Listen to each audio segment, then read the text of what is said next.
How to acquire knowledge of अहकाम, हम अहकाम को कैसे जानें, हम कैसे अहकाम को मालूम करें। अ मुकल्लफ़ कैन एक्वायर नॉलेज ऑफ अहकाम इन एनी 3 वेज़। ये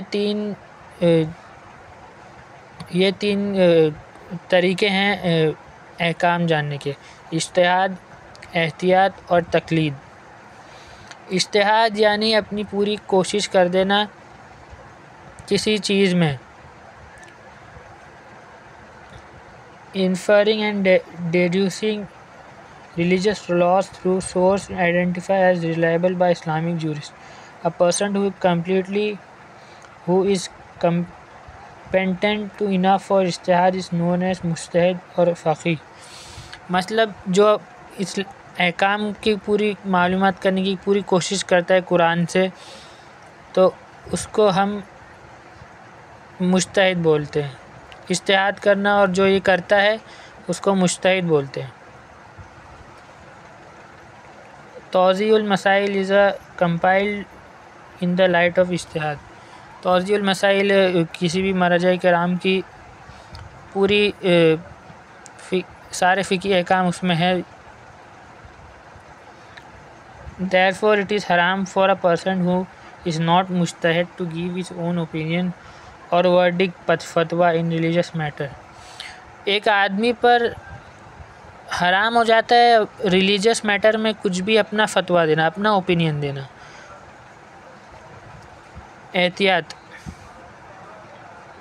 it means precaution and involves acting on a religious matter in such a way that the person is satisfied that he has fulfilled his religious obligations. एहतियात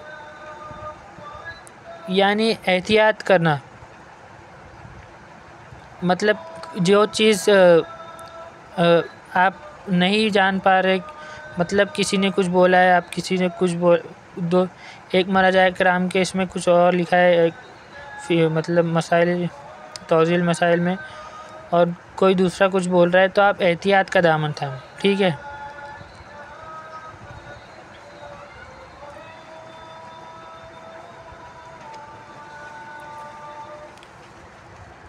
तीसरा है तक़लीद। तक़लीद is in religious law means acting according to verdict of a religious expert और scholar. एक ऐसे जन की फॉलो कर, ऐसे जन को आप वो कर रहे हैं, मान रहे हैं, मतलब अपना स्कॉलर, मतलब जो रिलीजियसली स्कॉलर हो, बहुत ज़्यादा पढ़ा लिखा हो, वो फ़िक़ही अहकाम में और कुरानी अहकाम में। द वन हु डज़ तक़लीद of a scholar is called मुक़ल्लिद। जो तक़लीद करता है उसे मुक़ल्लिद बोला जाता है।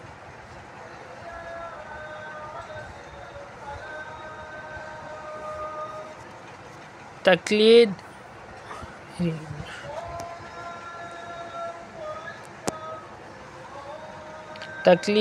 वाजिब हो जाती है मुकल्लफ़ पे जो मुज्तहिद नहीं है और जो मोहतात नहीं है, जो एहतियात नहीं करता है, जो मुज्तहिद नहीं है और जो मुकल्लफ़ है, उस पे तक़लीद वाजिब है। कंडीशन फॉर बीइंग अ मर्जा तक़लीद, जो मर्जा तक़लीद बनना चाहता है उसकी कंडीशन क्या है? बालिग़ होना चाहिए, आक़िल होना चाहिए, शिया स्नाशरी होना चाहिए,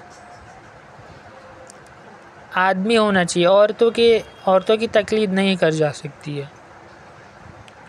ग़ुलाम नहीं होना चाहिए किसी का, हलाल ज़्यादा हो और आदिल हो, भी खुल्लम खुल्ला गुनाह ना करे, और बहुत ज़्यादा आलम, और वो गुनाह मतलब ऐसा गुनाह की तरह बदनाम आदमी ना हो। एक मुज्तहिद होना चाहिए जो इज्तिहाद करे। मैं आपको पहले ही बता चुका हूँ, इज्तिहाद जो करता है वो उसको मुज्तहिद बोला जाता है। और ज़िंदा होना चाहिए।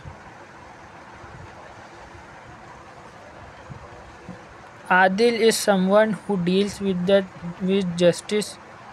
Justice is an attribute that derives person to fulfill the obligatory and avoid the prohibited. Because of the internal fear of Allah generally in the society, it keeps him away from those actions that are below his dignity. Adil शख्स यानी वो गुनाह ना करे, खुल्लम खुल्ला गुनाह जो नहीं करता है उसको आदिल शख्सियत बोला जाता है, और हर चीज़ में अदल से रहे. आलम is someone who knows more capable of deriving all Islamic laws based on ruling fundamental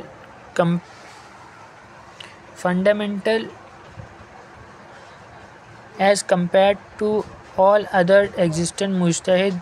He able to frame laws based on principle in much better manner, and it is better equipped in the deriving laws of various sources. आलम शख्सियत यानी बहुत ज़्यादा पढ़ा लिखा. वो आज अपने जितने भी पढ़े लिखे मतलब होते हैं उनमें से सबसे ज़्यादा पढ़ा लिखा, मतलब उससे ज़्यादा पढ़ा लिखा कोई होता ही नहीं, मतलब है ही नहीं, उसको आलम शख्सियत बोला जाता है.